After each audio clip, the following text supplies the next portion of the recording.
আমরা পেশেন্টের মুখ থেকে অনেক ধরনের প্রচলিত ভ্রান্ত ধারণাগুলো শুনতে পাই, যেগুলোর আসলে কোনো ধরনের ভিত্তি নেই এবং যেটা আমাদের নিয়মিত চিকিৎসায় বাধা প্রদান করছে। এই বিষয়গুলো নিয়েই আজকে আমার ভিডিওটা। আসসালামু আলাইকুম, আমি ডক্টর চৌধুরী রাশিদুল মুগনি। আমি একজন প্লাস্টিক রিকনস্ট্রাকটিভ এবং অ্যাস্থেটিক সার্জন, কাজ করছি ডাইরেক্টর মেডিকেল সার্ভিস একেগ্রা হেলথে। এখন আমরা যেই ক্রনিক উন্ডগুলো নিয়ে কাজ করছি বা দীর্ঘস্থায়ী ক্ষত নিয়ে কাজ করছি, তখন আমরা বিভিন্ন ধরনের ভ্রান্ত ধারণাগুলো আমাদের পেশেন্টের কাছ থেকে শুনতে পাই। এটা কতটুকু সায়েন্টিফিক অথবা কতটুকু আমাদের পেশেন্টের ট্রিটমেন্টের জন্য হার্মফুল, এইটাই বিস্তারিত আমরা আজকে আপনাদের সামনে তুলে ধরছি। যেমন একটা পেশেন্ট আমাদেরকে এসে বলছে যে আপনারা ড্রেসিং দিয়ে ঘাটা ঢেকে দিচ্ছেন, কিন্তু ঘাট তো খোলা থাকলেই কিন্তু শুকাবে তাড়াতাড়ি। এটা হয়তো পেশেন্ট তার কমন সেন্স থেকে বলছেন যে হয়তো বাতাসে তার কাছে শুকানো বলতে কিন্তু বাতাসে ঘাটা শুকিয়ে, কারণ আমরা যখন একটা ক্ষততে যখন ড্রেসিং দিই তখন কিন্তু সেটা একটু ভেজা ভেজা হয়ে থাকে, কারণ আমরা যে ড্রেসিংটা দিচ্ছি সেটা কিন্তু একটা ঘা ভরে আসার জন্য যে আর্দ্রতাটা মেনটেন করা উচিত সেইভাবেই আমরা ড্রেসিংটা দিয়ে থাকি। এখন সেটা যদি আমরা খোলা বাতাসে রেখে দিই তাহলে কিন্তু এই ঘাটা ভরে আসার জন্য যে নতুন চামড়া গজানোর কথা, এটা কিন্তু কখনোই গজাবে না। সুতরাং খোলা বাতাসে ঘা শুকানো আর ঘা ভরে আসা দুটার মধ্যে কিন্তু পার্থক্য রয়েছে। আবার কিছু কিছু পেশেন্ট এসে আমাদেরকে বলে আপনি কোনো অ্যান্টিবায়োটিক দিলেন না ঘা শুকানোর জন্য। এখানেও কিন্তু একটা ভুল ধারণা রয়েছে। যেরকম অ্যান্টিবায়োটিক কিন্তু ঘা শুকানোর জন্য, অ্যান্টিবায়োটিক হচ্ছে আপনার যেই উন্ডে কোনো বা ঘাতে যে ইনফেকশনটা রয়েছে সেটাকে কমানোর জন্য, কারণ ইনফেকশন যদি আমরা কমাতে পারি তখনই কিন্তু ক্ষতটা ভরে আসবে। এখন সব পেশেন্টেরই কিন্তু অ্যান্টিবায়োটিকের প্রয়োজন হয় না। যেমন আপনার ওখানে যদি কোনো ক্ষততে যদি কোনো ধরনের ইনফেকশনের কোনো সাইন সিমটম না থাকে তাহলে কিন্তু আমি পার্সোনালি কোনো অ্যান্টিবায়োটিক দেই না। সুতরাং এই ফ্রিকোয়েন্টলি আমাদের রোগীদের কাছ থেকে এই কথাটা শুনতে হচ্ছে। আবার আমরা দেখা গেল অনেক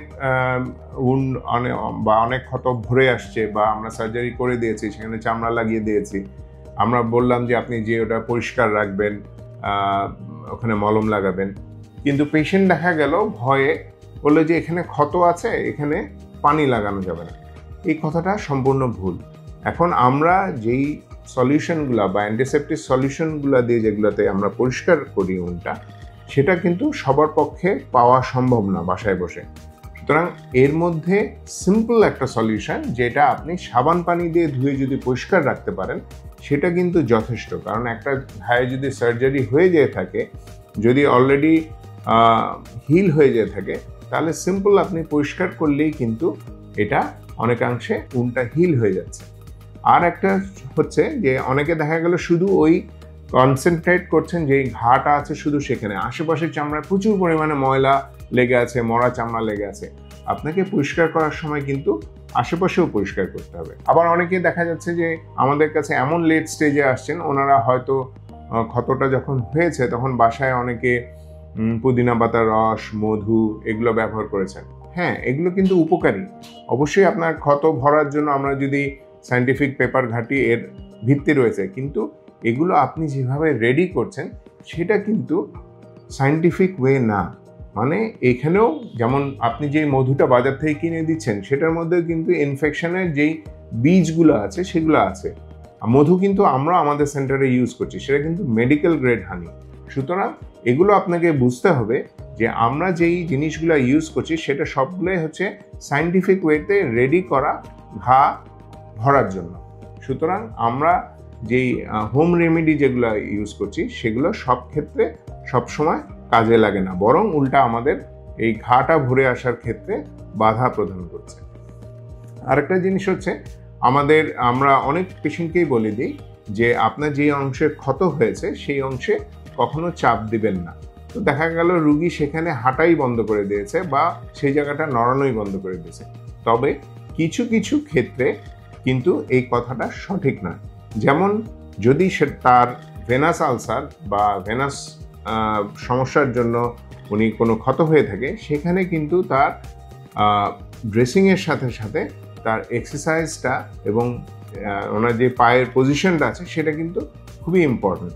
সুতরাং আপনি এই আপনার এই ক্ষত ভরার জন্য ডাক্তারের কি ইনস্ট্রাকশন সেটা আপনি স্ট্রিক্টলি ফলো করতে হবে আপনাকে। এবং কোনো ডাক্তারই কিন্তু আপনাদের বা আপনার যেই সমস্যাটা রয়েছে সেটা বুঝেই কিন্তু সাজেশন দিবেন।